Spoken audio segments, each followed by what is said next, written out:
Welcome everybody to today's training. I have Peter here with me. Peter owns a managed services business, an IT managed services company. So thank you, Peter, for taking the time here with us today. We're going to use Peter as an example to really give you the in-depth training that you need on this topic. Thanks so much for opting in, and we're going to get started, okay? Pete, what we're going to do today is going to blow your mind. Here's why. We're going to reverse engineer your entire business from a mathematical perspective so that we can grow it. Sound good? Sounds good. Now, from what I understand about your business, you have a managed services company, that's IT, it's on a monthly basis, right? You guys are doing $3 million on the top line or so, right? Pretty close. And you're kind of stuck there, as it were, right? And we're sort of having this conversation because you'd rather not be stuck there. Fair enough? Right. Without getting into like the bowels of your books, right? We want to make sure that we understand the basics of the business, and then we're going to reverse engineer like how to grow it off those basics, okay? And to do that, all I need to do is calculate one thing, and that's lifetime value, okay? So lifetime value, or sometimes is known as LTV or CLV, customer lifetime value. Fair enough? Okay. So lifetime value is made up of three very simple ideas. The first one is average revenue per customer lifetime.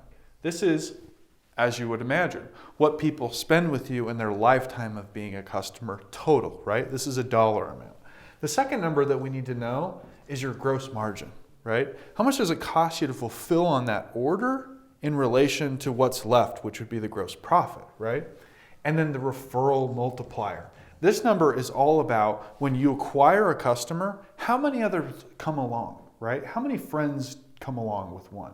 So once we figure out these three numbers, we'll know your lifetime value, and then we'll reverse engineer the rest. Sound good? Okay. Sweet. So let's talk about average revenue per customer lifetime. You've got a monthly subscription type of model, right? It's not software, it's a service, but it's a subscription type model. So across all of your customers, do you know the average monthly amount that they're spending? Yes, our average is $520 a month. $520 per month. Okay? Great. So in your business, this is real simple, right? In another business, it might be like average transaction size, and then average number of purchase per year, and then average number of years they stay or whatever. You just have a very simple model where they pay you monthly all the time, right? That's right. So for you, we need to figure out how long on average do they stay, right? How many transactions should we expect from each customer, right? Throughout their lifetime. Do you know top to bottom, how long on average these guys stay? Yes, our number is currently 17 months. 17 months. How did you get to that number? Well, we have some clients that stay about 3 months to 36 months, and everyone's a little bit different, but when we took all of our clients and added them up historically and divided it, it came out to be 17 months. Okay, great. I'll trust you on that one. So 17 months. So if you follow us so far, they spend $520 a month on average, and they stay for 17 months, and then they're gonzo, right? Right. Cool. So let's actually do a calculation on that really quickly. What's that calculation? What's the average revenue per customer lifetime? That comes out $8,840. $8,840. Great. Nice, perfect, round, easy number, right? Okay, make it a senso, right? That's exactly what they spend with you in their lifetime. We can rely on that pretty heavily, right? Right. You're working off of at least 12 months of data here, right? Your business has been around for what, 3 or 4 years now. So, Okay, great. So the next thing we need to figure out is your gross margin. You want to think of gross margin as your cost to fulfill and the difference between cost to fulfill and what's left over, right? So if I was selling you like this water bottle right here, right? And I sell it to you for $1 and it costs me 10 cents to produce this thing, my gross margin is 90%, right? Okay. Because 10% of it is my cost to fulfill on this particular order. Right. So what I want you to think about and consider, and you might already know this pretty clearly, is when you fulfill on this order, right, this 17 months of XYZ, what's the percentage of the money that goes toward making that order happen, keeping that customer around. Not the sales expenses, not the marketing expenses, not the general overhead that's not related to fulfilling on that order, but just what's related to fulfilling the thing that they bought. Right. And Do you know that already? We do. We've been calculating that. It's roughly 50%. 50%. Okay. On average. We have some that are higher, some that are lower, obviously, that require more time or less time. But when we average it out, it's roughly 50%. So meaning some customers require more of your text time as part of their monthly retainer or whatever, but when you average it out, it's about half of this money gets gobbled up in fulfilling on the order because you have your staff that fulfills on that, right? That's right. So you've got a service. You pay these guys a lot, right? These guys, these IT technicians. Okay. So you're telling me it's 50. So how did you get to 50 exactly? Can you give me a little bit more info there? Sure. So when we look at most of what goes into it is the tech time. There's a little bit of some software we use to analyze and track, monitor computer systems, but most of it is in our text, like you said. And when we look at the number of hours that they're investing in, like I said, some clients require more of their hours, some less. But when we added that all up across the board and divided it out, it came out to be 50% of the cost of the total revenue that we generated. Fair enough. So using the water bottle analogy again, if I sold this to you for $1, you're saying it cost me 50 cents to produce the thing, right? That would be my gross margin to be left over. Okay, fair enough. So we got the 50% there. Now your referral multiplier. This is real simple, right? When someone walks in the door, you acquire them from a funnel or some marketing effort, some advertisement. When they walk in the door, how many others do they bring with them throughout their lifetime that you don't have to essentially go acquire, right? You might have a sales commission that you pay out on that person or whatever, but in general terms, if I bring you on as a customer, how many people come with you throughout your lifetime, right?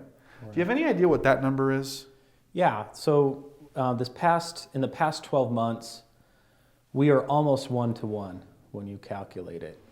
It's really close. What do you mean by 1-to-1? For one client that we bring in, we get one referral on average. Okay. It's a little bit less than that. It's like 80% of clients, refer based on the past 12 months. But that's only 12 months, and our average is 17 months. Okay. So extrapolating a little bit, we're probably pretty close to 1, we think. So if I sort of decode what you said, you're saying, arbitrarily, I have 100 customers, and in the last 12 months, they brought in almost 100 referrals, and so that's almost a referral per customer, right? Which is a 12-month period. But they, on average, stay a little longer than 12 months, so we're going to round to 1. So when I bring one, I get another. I think that's a good safe number right there. Okay, fair. And for clarity, this is always a real challenge, right? Because this doesn't eventually show up in your books or on your ledger, right? This is a tough number sometimes to get to. But you're comfortable with the number 2 here, meaning for every 1 we acquire, 2 walk in the door. Right. Okay. So we've now just calculated your customer lifetime value. Okay, and this is the most important metric in your business. And I'm going to show you why it's so important. And we could talk for hours about its importance, but we're going to go beyond that, and we're going to reverse engineer the whole rest of your marketing and sales costs, and so that you can get to a real number you can believe in and rely on. And I'm going to show you how it works top to bottom, okay? So if this is the case, what is your lifetime value?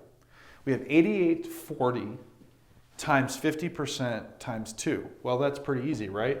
So your lifetime value is 8,840. Follow me?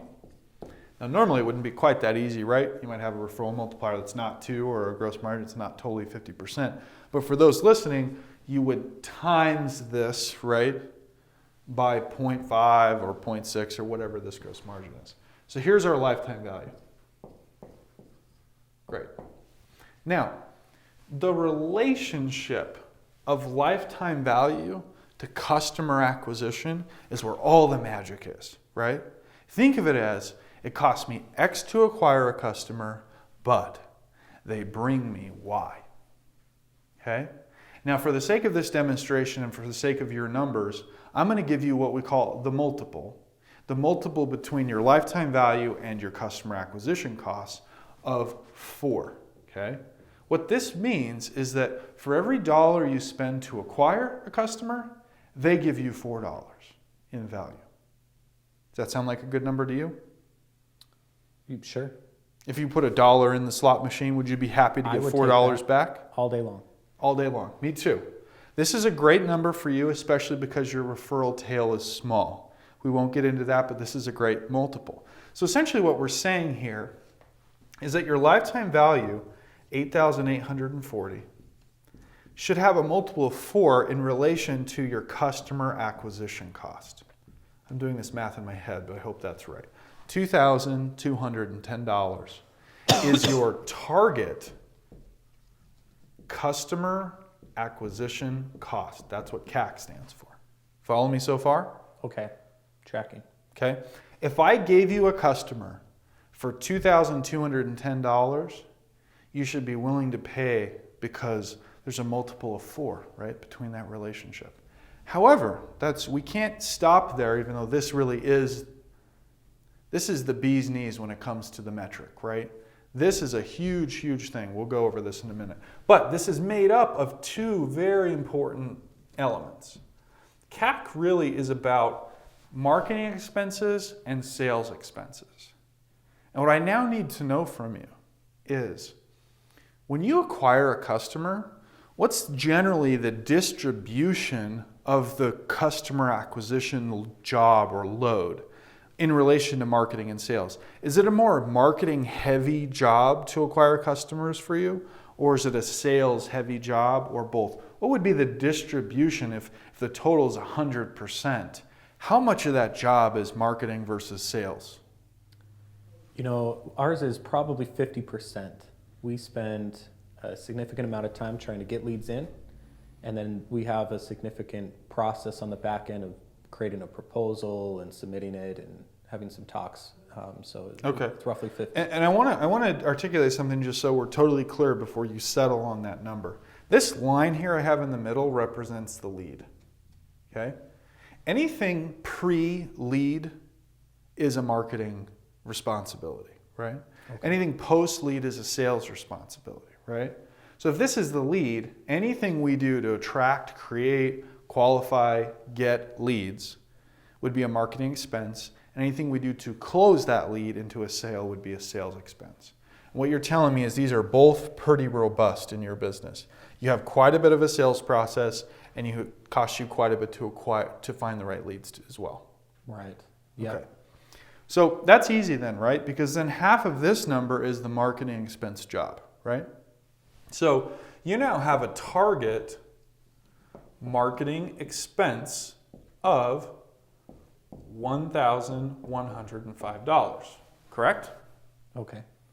Now the only thing left for us to do at this point is to try to get to a cost per lead, a target cost per lead, because this is where all the magic will be in terms of operationalizing this data, right? So my next question for you is, how many leads do you need before you close one, right? What's marketing's job really here? How much does it need to do before sales can bring in the deal? You probably have a pretty good idea of that, is my guess. They are. We're closing at a 20% close ratio. Okay, currently. 1 in 5. Mm-hmm. 5 guys walk in the door, 1 walks out having paid you, in theory, this type of engagement. That's right. Okay. So if that's the case, then we need to divide this 1,105 by 5, right? What does that get us to? You've got the calculator handy there. Yes, that's 221. 221. Okay. So let's be really clear about what we're saying here. If we can get leads for $221 and we need 5 of them before one closes, then we should have marketing expenses be at $1,105, right? Because we had to get 5 of these before one popped. Once that one pops, the sales expenses come in, and you got to close it. You probably have a commission you pay out, which should also cost you about $1,105, okay? In the system, you can see how that reveals that pretty clearly, right? Which gets you to this target CAC, okay? When you get to this target CAC, you know that you have an average multiple of 4 across your entire business. You have 3 or 4 years of data that suggest that, right? So now look at all the magic. How clear are you now about maybe what you could afford to spend on sales, commissions, comp plans, etc.? Affiliates, JVs. How much clearer are you now on the marketing expenses and the cost per lead? How much clearer is that conversation now that when you go to talk to that ad vendor, that ad agency, that radio station, that this, that, the other, to know what you need lead costs to be at, right? We want you to spend $2,000 with us, Pete. How much easier is it now to say, great, I need 10 quality leads, and I'm yours, right? Yeah, I would love that. So now that you know all this, look at affiliates, JVs, look at marketing expenses in general. Look how clear it is exactly what you should be spending to get these people in the door. Now, how easy it is for you to come to a marketing scientist or a marketing performance company and say, can you get me a lead for $221 or less? Make it a senso? Oh yeah, love it. Cool. So if you multiply all that out, this should all come very clear, right? If you follow this roadmap, you cannot lose.